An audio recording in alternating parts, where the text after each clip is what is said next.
Hello everyone, welcome to my channel Srishti's world. আশা করি আপনারা সকলেই ভালো আছেন, আমরাও ভালো আছি। তো আমার অন্য দিনের মতন আজও সকালবেলায় উঠে দিনটা শুরু হচ্ছে রান্নাঘরে ঢুকে গেছি। তো এই মেয়ের স্কুল আছে, মেয়ের স্কুলের জন্য একটু টিফিনটা বানিয়ে নিচ্ছি। আজকে যেহেতু পূর্ণিমা, আমাদের বাড়িতে নারায়ণ পুজো হয়, সেই কারণে একদম সম্পূর্ণটাই নিরামিষ। একদম নিরামিষের মধ্যে একটু আলু ঝিরিঝিরি করে কেটে ভেজে নিচ্ছি, একটু নুন দিয়ে দিলাম, কোনো পেঁয়াজ ডিম আজকে কিচ্ছু দেবো না, একটু ওদের এই আলু দিয়ে একটু চাউমিন বানিয়ে দেবো। তো এটাই ওরা আজকে টিফিনে দুই বোনেই নিয়ে যাবে। যেহেতু নিরামিষ সেহেতু আর অন্য কিচ্ছু দিতে পারিনি, নর্মাল আলু ভেজেছি, একটু নুন দিয়ে চাউমিনটা অ্যাড করে দিলাম, তাতে একটু ভালো করে ভেজে নেব। তো অন্য দিনগুলোর মতন আমাদের বাড়িতে যেহেতু পূর্ণিমার পুজো হয়, এই পূর্ণিমার দিনটা মানে একটু আমরা খুব ভালো চেষ্টা করি মানার। তো এইভাবে এই চাউমিনটা করে দুই বোনকেই টিফিন দিয়ে দেবো, তাহলে একবারে দুজনের করে নিচ্ছি, তাহলে একদম নিশ্চিন্ত। মনাইকেও দিয়ে দেবো, আর তুতাইও চাউমিন খেতে ভালোবাসে। অন্য কিছু টিফিনে দেওয়ার থেকে চাউমিনটা আর পাস্তাটা ছোটো মেয়েটা একটু খেতে ভালোবাসে। তো এই দেখুন, চাউমিনটা আর আলুটা ভালো করে ভেজে নিয়ে তাতে একটু সয়া সস দিয়ে দিলাম, ব্যাস একদম নর্মাল ব্যাপার, কিচ্ছু এক্সট্রা অ্যাড করিনি আজকে কিছু সেভাবে। আসলে সকালে উঠে এত তাড়াহুড়ো ছিল আজকে, আর ওই জন্য আমি কিছু সবজি ছিল গাজর টাজর, কিন্তু কাটারও সময়ও পাইনি।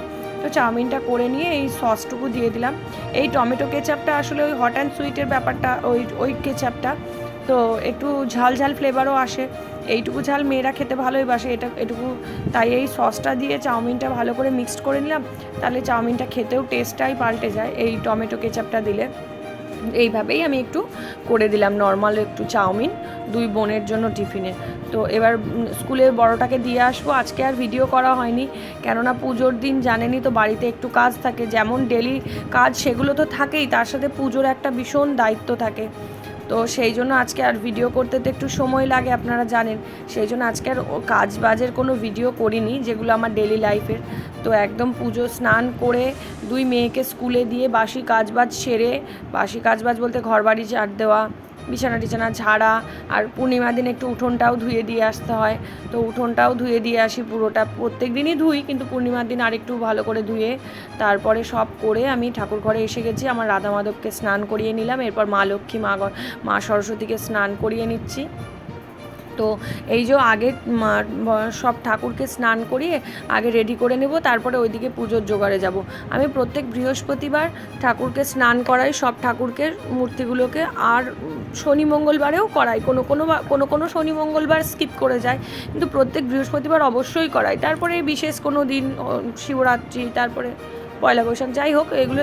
আর সব ঠাকুরকেই স্নান করাই, কিন্তু গপুকে যেমন প্রতিদিন করাই, সব ঠাকুরকে প্রতিদিন করানো হয় না, বৃহস্পতিবারেই সব ঠাকুরকে করানো হয়। আর সব ঠাকুরের কাপড় টাপড়ও বৃহস্পতিবার পাল্টানো হয়, শালুগুলো। তো সেই কারণে আজকে একদম ঠাকুর স্নান করিয়ে এরপর আমার গপুকে স্নান করাবো। সমস্ত ঠাকুর, আমার মহাদেব, রাধা মাধব, লক্ষ্মী, গণেশ, সরস্বতী সব ঠাকুর স্নান করানো হয়ে গেছে। এবার গপুকে ধরেছি, এবার গপুকে স্নান করিয়ে, সব ঠাকুরকে ঘি মাখিয়ে স্নান করিয়েছি, গপুকেও ঘি মাখিয়ে স্নান করিয়ে গপুকে রেডি করে দেব। তারপরে এই জায়গাটা গুছিয়ে নিয়ে, কেননা এখানটা এখন তো স্নান করাচ্ছি, একটু জল টল পড়বে, এখানটা পরিষ্কার করে নিয়ে এখানে তারপরে একটু আলপনা দিয়ে নেব, তারপরে বাকি পুজোর জোগাড়ে যাব।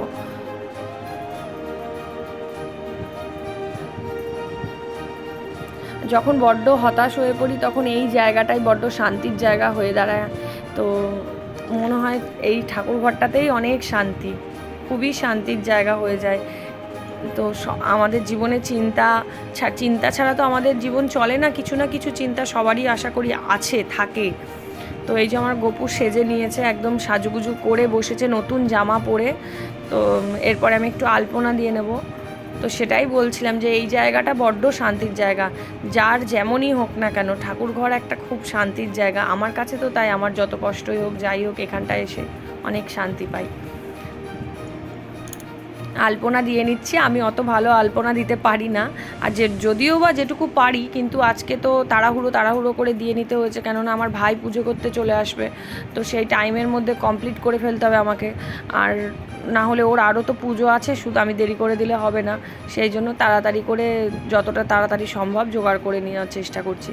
তো আলপনাটা দিয়ে নিয়ে নিচে ঠাকুর এখান থেকে নেমে জোগাড়টা করে নেব। আর একা হাতেই তো সবটা করতে হয়। দুটো মেয়েকে দিয়ে আসলাম সকাল থেকে, ওর পাপা যেহেতু ছিল না, ডিউটি গেছিলো, তারপরে দিয়ে এসে এই বাড়ির কাজ সেরে স্নান করে পুজোয় এলাম।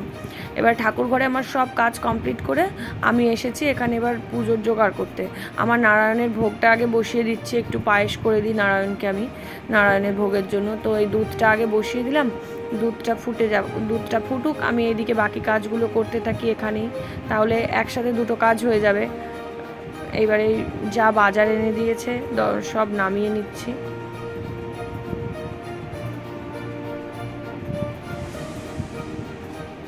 এক গামলা জল নিয়ে রেডি করে নিয়েছি, তাহলে সব একসাথে মানে ধুতেও সুবিধা হবে আর তার বারবার উঠে যেতেও হবে না। ওই জন্য এইগুলো আগে তুলে নিচ্ছি। এগুলো 5 ফলের জন্য তুলেছিলাম, এখানে আমি 3টে তুললাম, আর ওই পেয়ারা আর একটা কলা দিয়েছিলাম, সেটা আর দেখানো হয়নি। আসলে আমার কেউ তো ধরে দেওয়ার নেই ক্যামেরা, আমি নিজেই ক্যামেরা সেট করি, নিজেই কাজ করি, নিজেই আপনাদের জন্য ভিডিও করে দেখাই। তো সেই জন্য যখন তাড়াহুড়ো থাকে না, সব সময় ঠিকঠাক ভিডিওটা করাও হয় না। এই যে পায়েসের চালটা ধুয়ে রেখেছিলাম ভিজিয়ে, এটা দিয়ে দিলাম দুধের মধ্যে। এবার এটা সেদ্ধ হতে থাক, আমি এইভাবেই পায়েস করি। এবারে হ্যাঁ একটু নেড়ে দিলাম, এবার চালটা আস্তে আস্তে গ্যাসের ফ্লেমটা কমিয়ে দিয়েছি, সেদ্ধ হতে থাক। গ্যাসের ফ্লেমটা না কমালে তলাটা তো ধরে যাবে, সেই জন্য দিয়ে এরপরে আমি নারায়ণের সিন্নিটা রেডি করে নিচ্ছি।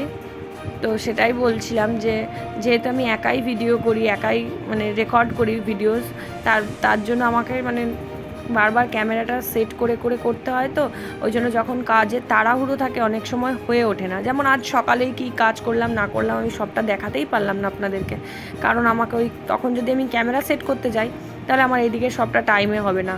এই জন্য সিন্নিটা সাজিয়ে নিয়েছি, চিনি দিয়ে দিলাম। আমি না সিন্নিতে পুরোটা গুড় দিয়ে মাখি না, তাহলে টেস্টটা খুব একটা ভালো লাগে না, কিন্তু গুড় তো দিতে হয়, সেই জন্য অল্প গুড় দিই নিয়ম রক্ষার্থে, আর চিনি দিয়েই সিন্নিটা আমি মাখি। তো নারকেলটা এখনও ফাটানো হয়নি, সেই জন্য নারকেলটা দিতে পারলাম না, এমনি সিন্নিটা রেডি করে রাখলাম। ওকে আমি বললাম যে একটু নারকেলটা ফাটিয়ে দাও, বাকি আমি এইদিকে ফলগুলো সব কেটে নিচ্ছি। তো এইভাবেই সব একের পর এক কাজ করে নিয়েছিলাম নিজে নিজে। আর ওই দেখুন পাশে গ্যাসের ওভেনে হচ্ছে, ওটাকে পায়েস হচ্ছে, আমি ভুলেই যাচ্ছিলাম। পায়েস হচ্ছে, ওটা আমার ঠাকুরের ওভেন, ওখানে আমি শুধু ঠাকুরের ভোগই করি। তো আমি করি বলে কিছু নয়, নারায়ণ আমার হাতে পুজো নেয়, তাই আমি পুজো করতে পারি। যেদিন নারায়ণের আর ইচ্ছা হবে না আমার হাতে পুজো নেওয়া, সেদিন ঠিক কোনো না কোনো বাধা এসে আমার পুজো বন্ধ হয়ে যাবে।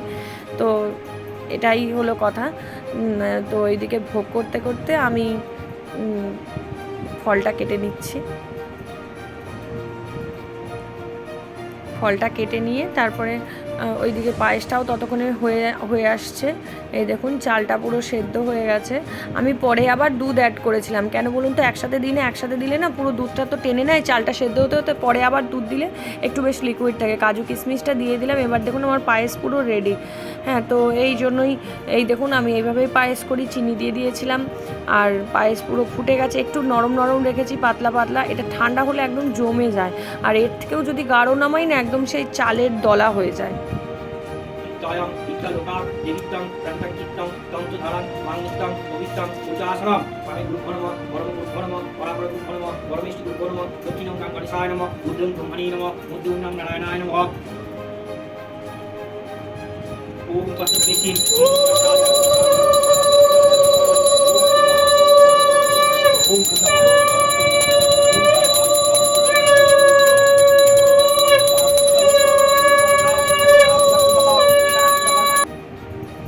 এই যে আমার নারায়ণের পুজো হয়ে গেছে।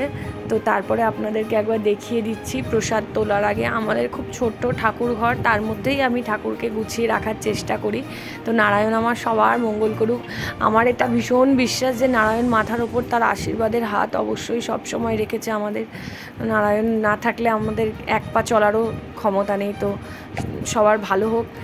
আর এরপর পুজো করে সব প্রসাদ দিয়ে সমস্তটা গুছিয়ে আমি চলে এসেছি। এই ধরুন এখন বাজে 1:15-20 এরকম বাজছে। তো ওদেরও তো কিছু খাবার ব্যবস্থা করতে হবে, তাই তেলে একটু গোটা জিরে আর হলুদ আর টমেটো দিয়ে একটু ভেজে নিয়ে একটু মুগের ডাল আমি প্রেসারে সিটি দিয়ে রেখেছিলাম সেদ্ধ করে, তো ওটা একটু দিয়ে একটু মুগের ডাল করে নেব। আর আসলে আমি প্রত্যেক পূর্ণিমাতেই নিরামিষ ভাত খাই। আমার বাবা বলেছে যে তুমি যেহেতু নারায়ণকে অন্নভোগ দিচ্ছ তুমি খেতে পারবে। আর সব থেকে বড় কথা, আমি 2 বাচ্চা নিয়ে এত বড় বাড়ির কাজ করে আমি আর পেরে উঠি না, তো সেই জন্য আমি নিরামিষ ভাত খাই। কিন্তু এই পূর্ণিমায় আমি খাইনি, কারণ হনুমান জয়ন্তী ছিল, তো আমি সন্ধেবেলায় হনুমানজির কাছে পুজো দিয়ে অঞ্জলি দেব, সেই জন্য আমি খাইনি। দিয়েছি, অঞ্জলি দেবো না, আমি দিয়েছি, আমি পরের দিনে এডিট করছি। তো এইবারে দেখুন মুগের ডালটা হয়ে গেছে। মুগের ডালের মধ্যে আমি গন্ধরাজ লেবুর রসটা চিপে দিয়ে দিচ্ছি।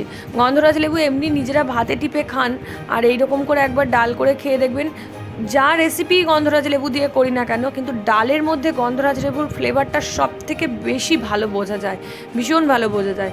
তো এবারে গন্ধরাজ লেবুর কতগুলো টাটকা পাতাও ছিল, সেগুলোও দিয়ে দিলাম। এবার আমি আর ফোটাবো না, তাহলে তেতো হয়ে যাবে। একটু নেড়ে চেড়ে গ্যাসটার ফ্লেমটা সিমে আছে, বন্ধ করে দেবো। এই ছিল আজকের মতন ভিডিও। আমার ভিডিও যদি ভালো লাগে অবশ্যই একটা লাইক করবেন, শেয়ার করবেন, সাবস্ক্রাইব করে দেবেন। আর এই যে একটু ফুলকপি আলু ভাজা করেছি, তো আজ ওদের এটাই ছিল খাবার, ডাল আর ফুলকপি আলু ভাজা। এই দিয়ে আমার বাচ্চারা আর আমার হাজব্যান্ড খেয়েছে।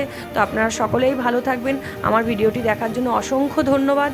একটা লাইক, একটা কমেন্ট করে আমাকে সাহায্য করবেন, আমি যাতে এগিয়ে যেতে পারি। আর অবশ্যই পারলে সাবস্ক্রাইব করবেন, যারা এখনও সাবস্ক্রাইব করেননি সৃষ্টিস ওয়ার্ল্ড অবশ্যই সাবস্ক্রাইব করবেন। সবাই ভালো থাকবেন, সুস্থ থাকবেন। আর কাল আসছি আরেকটি ভিডিও নিয়ে। টাটা।